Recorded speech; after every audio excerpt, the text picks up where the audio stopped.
AI 분야의 거장 앤드류 응이 아주 중요한 얘기를 했습니다. 스타트업을 만드는 판 자체가 완전히 뒤집혔다는 거죠. 그럼 이제 뭐가 제일 중요할까요? 딱 하나, 바로 속도입니다. 그래서 오늘은 AI 시대에 어떻게 미친 듯한 속도를 낼 수 있는지 그 비밀 플레이북을 한번 같이 파헤쳐 보겠습니다. 자, 이게 바로 앤드류 응이 말하는 5단계 속도 전략인데요. 첫 번째, 왜 속도가 중요해졌는지, 그리고 구체적인 아이디어가 왜 이기는지, 또 AI로 어떻게 프로토타입을 10배 빠르게 만드는지, 그리고 빨라졌을 때 생기는 새로운 문제는 어떻게 해결하는지, 마지막으로 이 모든 걸 가능하게 만드는 나만의 AI 레고 세트까지 빠르게 한번 훑어보겠습니다. 자, 첫 번째입니다. 새로운 속도 전쟁. 왜 갑자기 이렇게 속도가 중요해졌을까요? 그 중심에는 앤드류 응이 이것 때문에 모든 게 바뀐다고 말하는 기술이 있습니다. 바로 에이전틱 AI라는 건데요. 이게 도대체 뭘까요? 이게 뭐냐면요. 예전 AI가 그냥 시키면 답만 툭 내놓는 계산기 같았다면 이 에이전틱 AI는 뭐랄까 아주 유능한 조수 같아요. 얘는 그냥 답만 찾는 게 아니라 스스로 계획을 세우고 자료 조사도 하고 초안을 막 써요.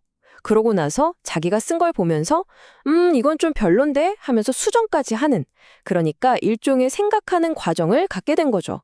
이런 똑똑한 작업 방식을 바로 에이전틱 AI라고 부릅니다. 이걸 보면 차이가 확 느껴지실 거예요.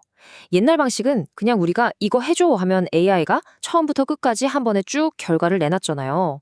마치 뒤로 가기 키가 없는 타자기처럼요. 근데 새로운 에이전틱 방식은 어때요? 먼저 개요부터 짜고 리서치도 하고 초안을 쓴 다음에 그걸 또 스스로 검토하고 고칩니다.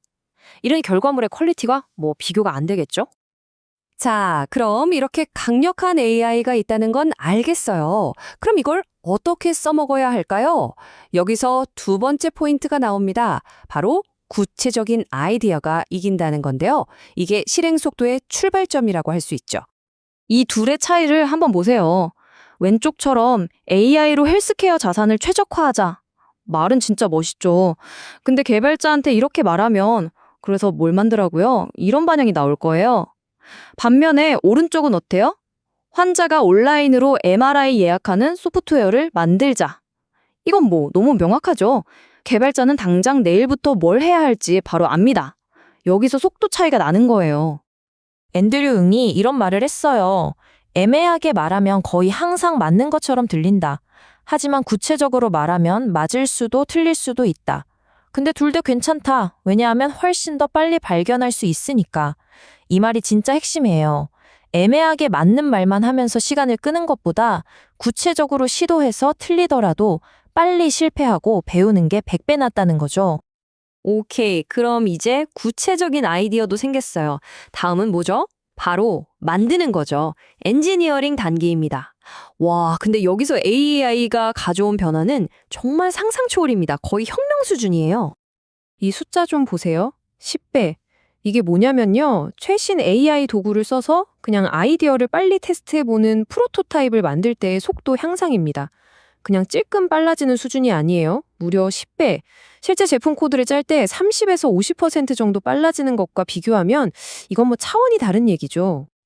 그래서 앤드류 응이 이런 도발적인 말까지 합니다. 그냥 보안 생각 말고 불안정한 코드를 짜세요.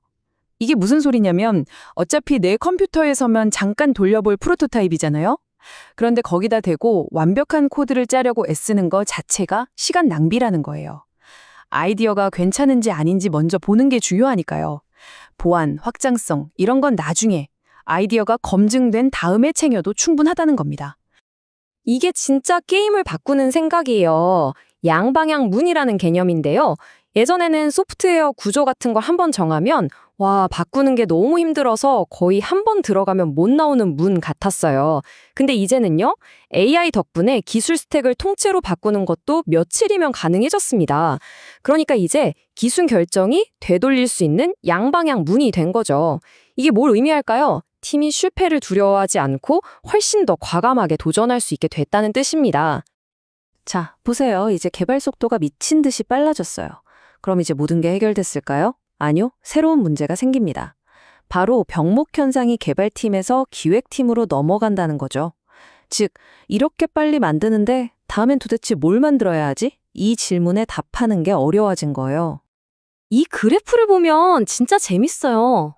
예전에는 보통 기획자 1명이 개발자 7명 정도를 담당했거든요. 근데 이제는 개발자들이 너무 빨리 만드니까 오히려 기획자가 더 필요해진 거예요. 심지어 기획자 1명에 개발자가 0.5명, 그러니까 개발자 1명에 기획자가 2명 붙어야 할지도 모른다는 얘기까지 나와요. 계속해서 만들 만한 가치가 있는 아이디어를 공급해줘야 하니까요. 그럼 이 속도를 어떻게 따라잡죠? 계속 아이디어를 줘야 하잖아요. 그래서 앤드류응은 이런 다양한 피드백 전략을 쓰라고 말합니다. 제일 빠른 건 내가 전문가라면 내 직감을 믿는 거고요. 그 다음엔 친구나 동료한테 3명만 물어보는 거예요. 아니면 그냥 카페 가서 모르는 사람 3명에서 10명 붙잡고 물어보는 거죠. 그러고 나서 100명한테 프로토타입 보내보고 마지막에 A/B 테스트까지. 중요한 건 이 사이클을 최대한 빨리 돌리는 겁니다. 자, 드디어 마지막 5번째입니다. 이 모든 속도를 가능하게 하는 근본적인 힘이죠. 바로 나만의 AI 레고 세트를 만드는 겁니다. 이게 무슨 뜻인지 한번 보죠.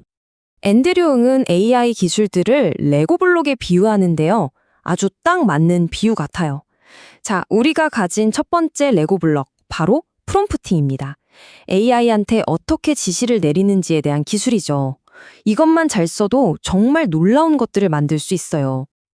근데 여기에 두 번째 블록을 하나 더 추가해 볼까요? 바로 RAG라는 기술입니다. 이건 AI가 특정 자료를 참고해서 답변하게 만드는 기술인데요. 그럼 이제 프롬프팅이랑 RAG 이 두 블록을 합쳐서 뭘 만들 수 있을까요? 예를 들면 우리 회사 내부 문서만 보고 대답해주는 챗봇 같은 걸 만들 수 있겠죠? 훨씬 더 쓸모 있어졌죠? 자, 이제 레고 블록을 계속 모으는 거예요. 특정 분야 전문가로 AI를 훈련시키는 파인 튜닝, AI가 잘하고 있는지 평가하는 이밸류에스, 그리고 엉뚱한 소리 못하게 막는 가드레일까지. 이렇게 블록이 많아질수록 우리가 만들 수 있는 것들의 조합은 그냥 늘어나는 게 아니라 말 그대로 기하급수적으로 폭발합니다. 이게 바로 압도적인 경쟁력이 되는 거고요. 자, 그럼 이 모든 이야기에서 우리가 얻어야 할 건 뭘까요? 핵심은 이겁니다. 이제 스타트업에게 속도는 그냥 있으면 좋은 것이 아니라 없으면 죽는 생존의 문제가 됐다는 거. 그리고 그 속도를 얻으려면 단순히 AI를 쓰는 걸 넘어서 이 새로운 게임의 규칙, 이 플레이북을 완벽하게 내 것으로 만들어야 한다는 겁니다. 앤드류응의 이 마지막 말이 참 깊은 울림을 주는데요. 미래의 가장 강력한 사람은 컴퓨터가 자기가 원하는 걸 정확히 하게 만들 수 있는 사람이다. 결국 도구를 잘 아는 사람이 이긴다는 거죠. 여러분의 그 구체적인 아이디어를 새삼 누구보다 빠르게 현실로 만들기 위해서 여러분은 어떤 AI 레고 블록부터 모으시겠어요?